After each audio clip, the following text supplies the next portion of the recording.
میرا ذاتی مشورہ اگر آپ گرے لاؤنج پہ دیکھیں تو میں نے خواب کی حقیقت کے اوپر ایک پوری سیریز کی ہوئی ہے، کیونکہ میرا انٹرسٹ ضرور ہے اس کے اوپر. اس میں 4-5 ویڈیوز آپ کو مل جائیں گی. اور میرا ذاتی مشورہ اپنے سب بہن بھائیوں کو یہ ہوتا ہے، جی میں آکلٹ سائنسز کے بارے میں بھی گفتگو کرتا ہوں ابھی تھوڑی سی بریف سی. جو خواب ہوتا ہے وہ آپ کا انتہائی پرسنل میٹر ہوتا ہے. آپ یہ سمجھیے کہ اور وہ بھی ایک خاتون کے لیے تو اس سے بھی زیادہ پرسنل میٹر ہوتا ہے.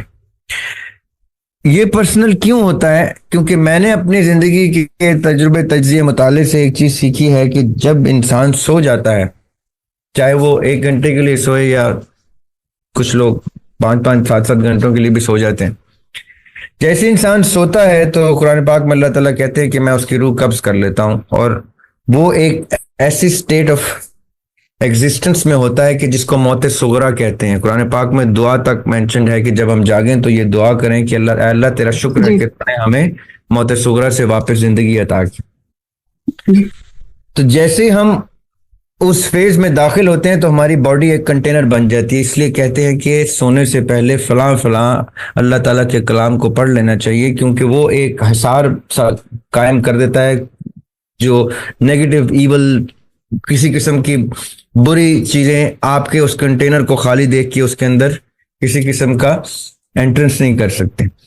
اور اسی طرح ہوتا ہے کہ کبھی کبھار ہم بھول جاتے ہیں، یا ہم کسی ایسی سوچ میں ہوتے ہیں، پریشانی میں ہوتے ہیں یا تھکے ہوئے ہوتے ہیں کہ ہم کچھ پڑھنے اور سونے سے پہلے نہیں پڑھتے، یا کسی ایسی آکورڈ سچویشن میں سو جاتے ہیں کہ ہماری وہ جو ہماری باڈی جو کنٹینر بنی ہوتی ہے اس کو پھر کچھ یہی باطنی چیزیں جو ہیں اس کو پوزیس کر لیتی ہے، یا اس کے اوپر کچھ نہ کچھ نیگیٹو انفلوئنس چھوڑ دیتی. اور یہ میں ذاتی طور پہ اپنے تجربے کی بیس پر میں آپ کو بتا رہا ہوں کہ ایسا کسی نہ کسی حوالے سے چاہے ادنا سے درجے پہ ہوتا ضرور ہے. تو کوشش یہی کرنی چاہیے، بچوں کو بھی یہی بتانا چاہیے کہ آیت الکرسی پڑھ لیا کریں، یا تیسرا کلمہ پڑھ لیا کریں، یا چاروں کل پڑھ لیا کریں سونے سے پہلے. کوئی ایک چیز ایسی اللہ کا کلام پڑھ لیں کہ وہ آپ کو ایک ذاتی تسلی بھی ہوگی. اب انشاءاللہ میں اپنے آپ کو اللہ تعالیٰ کے حوالے کر کے سو رہی ہیں تو پھر پروٹیکشن سی ایک آ جاتی ہے آپ، کیونکہ ہر وقت فرشتے تو ویسے آپ کے ساتھ موجود ہیں. اب جب آپ سو جاتے ہیں اور آپ کی روح کسی ایسے سیکشن میں چلی جاتی ہے جس سیکشن کا کسی کو بھی علم نہیں کہ وہ ایکچولی کہاں جاتی ہے، میں ذاتی طور پہ سمجھتا ہوں کہ وہ برزخ میں جاتی ہے، اور پھر وہ ان ایسے ٹریول پہ نکل جاتی ہے جہاں پہ وہ آپ کو خواب کے تھرو آپ ہی کا کوئی اللہ تعالیٰ سے کیا ہوا وعدہ یا کوئی ذمہ داری یاد دلانے کے لیے آپ کو اشارے پہنچاتی ہے کہ آپ نے ان اشاروں سے، کیونکہ آپ کی ایک لمیٹڈ ڈائریکٹری ہے جو آپ کی زندگی بھر کی مشاہدے پر بیسڈ ہے. اب آپ کو سانپ نظر آئے یا ہاتھی نظر آئے یا چیتا نظر آئے، کچھ نظر آئے، یا کچھ ایکچوئل پریکٹیکل پرسنالٹیز کی فگر نظر آئے، کوئی بات یاد رہ جائے، آپ کی روح کسی نہ کسی حوالے سے آپ کی ڈائریکٹری کے اندر رہتے ہوئے آپ کو کوئی میسج پہنچا رہی ہے. وہ ذریعہ ہاشمی آپ کو کیسے بتا سکتا ہے جو آپ کو جانتا تک نہیں؟ ذریعہ ہاشمی قیاس ارائیاں کر سکتا ہے آپ کا خواب سن کے، اپنے خواب کے مطابق، اپنے تجربے کے مطابق تھوڑا بہت خواب نامہ یوسفی پڑھ لیا ہوا ہے، اس کے مطابق تھوڑا بہت لوگوں سے تجربہ تجزیہ سے حاصل کر لیا، تو میں قیاس ہی کروں گا آپ کے خواب کے بارے میں. میں کسی بھی صورت میں یا کوئی شخص کسی بھی صورت میں علم رویا کو کلیم نہیں کر سکتا آج کے دور میں کہ کہے کہ میں آپ کو ورڈ ٹو ورڈ 100% بتا دوں گا. اگر کوئی ایسا کہتا ہے تو میں آپ کو ایک اشارہ دے دیتا ہوں کہ those who say don't know and those who know don't say. جن کو پتا ہوتا ہے وہ کلیم ایسے ہی ہے. ظاہر ہے جیسے امام مہدی نے بھی انکار کرنا ہے کہ نہیں میں نہیں ہوں، تو ایک ان کا لیول ہی اور ہوتا ہے ہیوملٹی کا. جی تو کوشش یہ کریں کہ اس قسم کی جو باطنی آپ کی پرسنالٹی کی گفتگو، اس میں اتنا بھروسہ رکھیں اپنے اوپر، اپنے روح کے اوپر، اپنے اللہ کے اوپر کہ یہ میری چیز مجھے کو کچھ میسج پہنچا رہی ہے تو میری ڈائریکٹری سے سونر اور لیٹر مجھے یہ میسج پہنچا چھوڑے گی. آج اس کے لیے سیلف اسٹیم پہ کام کرنا پڑے گا. سوری، اس کے لیے سیلف اسٹیم پہ کام کرنا پڑے گا. پھر اس وقت ہیوملٹی بہت زیادہ آ جاتی ہے.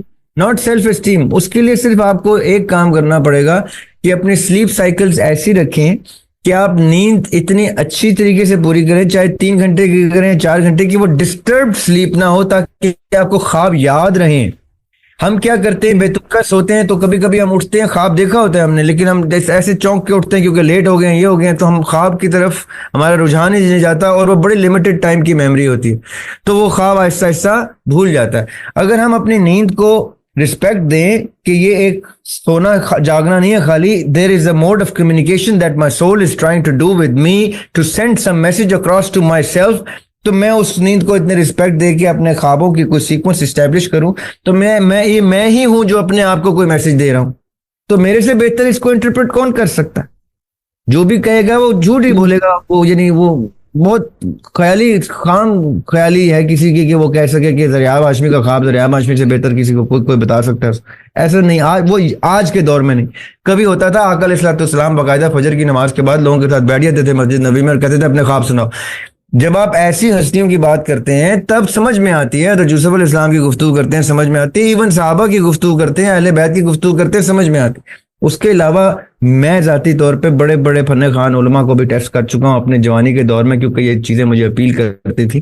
تو وہ یقین کریں ایسٹ سے ویسٹ تک پاکستان سے باہر تک مجھے کوئی ایسا انسان نہیں ملا جو میرا ایک چھوٹے سے کسی اس طرح کے باطنی مسئلے کا کوئی حل بتا سکے. تو یہ سب باتیں ہیں کہانیاں داستانیں ان میں مت الجھیں. آخری بات تو میرا خیال ہے کہ یعنی جس ذات نے خواب دیا ہے ہم اسی سے مانگیں کہ اللہ اسی کا مطلب ہمارے دل میں ڈال دیں کیونکہ اللہ نے اگر انٹرسٹ کیا ہے تو اسی سے ہم یہ توقع رکھیں. ڈائریکٹ اپنا اتنا ریلیشن اللہ کے ساتھ مضبوط کریں کہ ایک تو آف کورس اللہ کی ذات کے علاوہ کوئی چیز اور ہے نہیں.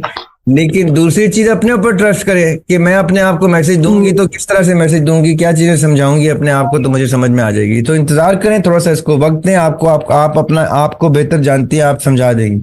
میں کلوز کرنا چاہتا ہوں آپ کے حضرت جبرائیل والی گفتگو پہ. اللہ سبحانہ و تعالیٰ روح القدس بھی کہہ چکے ہیں جبرائیل علیہ السلام کو. روح الامین بھی کہہ چکے ہیں جبرائیل علیہ السلام کو. آقا علیہ الصلوۃ والسلام کی قربت لے چکے ہیں جبرائیل علیہ السلام. اللہ سبحانہ و تعالیٰ کی قربت میں رہ چکے ہیں کسی نہ کسی حوالے سے. جبرائیل علیہ السلام علیہ السلام کا تو نام ذہن میں آتا ہے زبان پہ آتا ہے تو ادب سے سر جھک جاتا ہے. وہ اتنی بزرگ ہستی ہیں.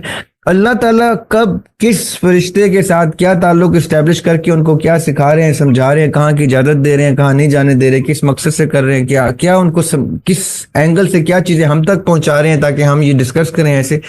یہ وہ راز ہیں جو اللہ تعالیٰ بہتر جانتے ہیں.